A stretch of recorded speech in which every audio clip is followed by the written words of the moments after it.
Hey guys, welcome back for another complex convo with your girl, Sonia B. That's me. For those of you who are new to my YouTube channel, why don't you go ahead and click that subscribe button down below? Go ahead. It's one little click. You can check out my videos from here on out, see what it is I'm talking about. And for those of you who have already subscribed to my channel, I appreciate each and every one of you and welcome you back for another complex convo. So what I want to talk about today is something that is probably common to a lot more of you than you realize. If you're a working individual, you probably have encountered some issues a time or two on the job. You've been trying to promote within, and things just don't seem to be working out. Some of you may have even just up and quit your job. And I was looking up the statistics, and it is stated that a lot of EEOC or employment type cases, 75% of them are cases where people quit a job and it was because of a situation that really was in the manager's control. So it was something that the manager did. And I often tell people that I've coached before that we don't leave jobs, we leave people. We leave bad managers, we leave toxic work environments, things of that nature. So this is no different. And talking with a friend, hi friend, we were having a conversation about this topic, and it was his suggestion that I do this video. So RC, this video is for you, okay? Gave you your credit. So I don't want to hear you talking mess. So in our conversation, RC referred to this as an organizational book.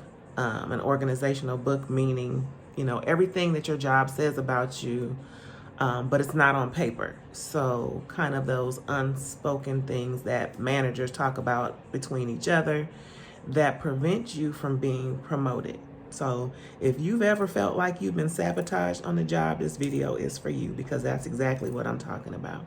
When, your upward mobility has been derailed.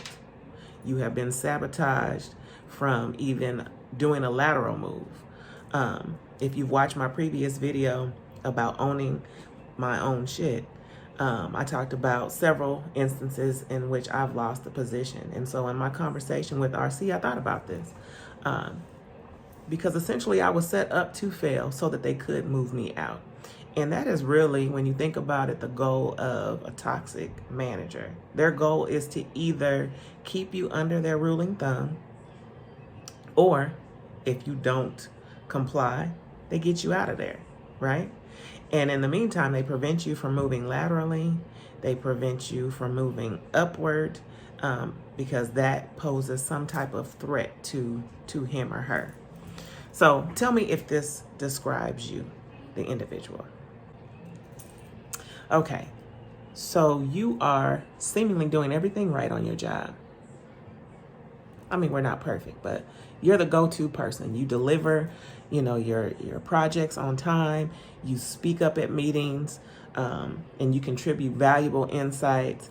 And your peers, they come to you for everything, right? Because you're the resident know-it-all. The person who's been there the longest. You've probably trained most of them, and some of your managers even. And they even so much as describe you as a collaborative colleague, or a colleague that's great to work with. Does that describe you? If it does, and on top of all of that, all those accolades that I just mentioned, your career goes nowhere. Still, you're stagnant. You're being held down. Your growth is being stifled. And part of you wonders if your manager somehow has something to do with this. They may be actively undermining your efforts to get promoted. Sad reality, but it's the truth. Some of the ways that we try to resolve issues like this, if you've ever encountered any of these issues, is you try to talk it out, right? You're level-headed. You try to have a conversation with your manager. What must I do to get ahead? Why can't I seem to grow within the organization? And why is it that I seem to be running into a wall every time, they allow you to apply, maybe even interview, but you just don't get the job and you don't get a clear answer as to why, right? But you may be dealing with a weak manager. And a weak manager, they they lack the intestinal fortitude, okay? They don't have the guts to tell you the truth. They do things like they meet with you and they tell you, you're a great employee and you bring us great numbers and you train all these people up under you and you make our department look very good. But at the same time, they talk bad about you to your peers, or they talk bad about you to other managers, potentially other hiring managers. These things aren't written down in your employee file, but in that organizational book, that non-paper file, those watering holes that they may gather at and compare notes about employees, such as yourself, that's where they talk bad about you. And a weak manager, they do this to kind of neutralize your power. And it's funny because you're the one bumping your head. You're the one frustrated, probably stressed out, having all type of ulcer problems, headaches, restless nights. You don't realize that in all of your pain and suffering, you actually have a lot of power. Who would have thought that? You actually have all the power. So a weak manager's job, their primary focus is to neutralize your power, to not make you look so good to those who see you shining in the department. But the only thing I can say to this, I don't have any real solutions because I've lost jobs potentially because of a situation such as this. But, the job won't last forever. So either you're going to outlast the manager or you're going to go. It's as simple as that. That's as simple as I can put it. You'll either move on, either within the company, or you'll move away from the organization altogether. Because sometimes, and I learned this too, I worked for a Fortune 500 company, and I was that individual that, picked up things easily. I worked operationally before all this technology came about. People came to me for wisdom or knowledge. They wanted me to speak up in meetings, to offer my insight on the way things worked before, how they would look moving ahead. But I just could not, I couldn't get ahead. I could never get past being a supervisor to actually managing a team. I could supervise, a team. I could supervise meetings. I could facilitate meetings. I could even write people up. I wrote performance evaluations, but I didn't have the power to hire or fire, but my input was always valuable, right? But I learned then that sometimes you have to leave a situation that tends to have you blocked in or boxed in. You had to leave in order for them to appreciate you and bring you back. And I did this 3 times. I left this organization 3 times. And each time I came back with the salary that I deserved. I came back with the position that I deserved. But what was frustrating is that I had to leave to get that. Why couldn't you respect me while I was there? Because somebody who was above me didn't want me to have that power. They wanted to neutralize my power.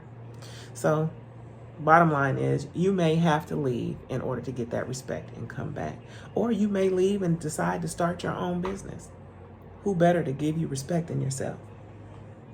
But all I can say is, in the meantime, if you're in a situation such as this, keep breathing.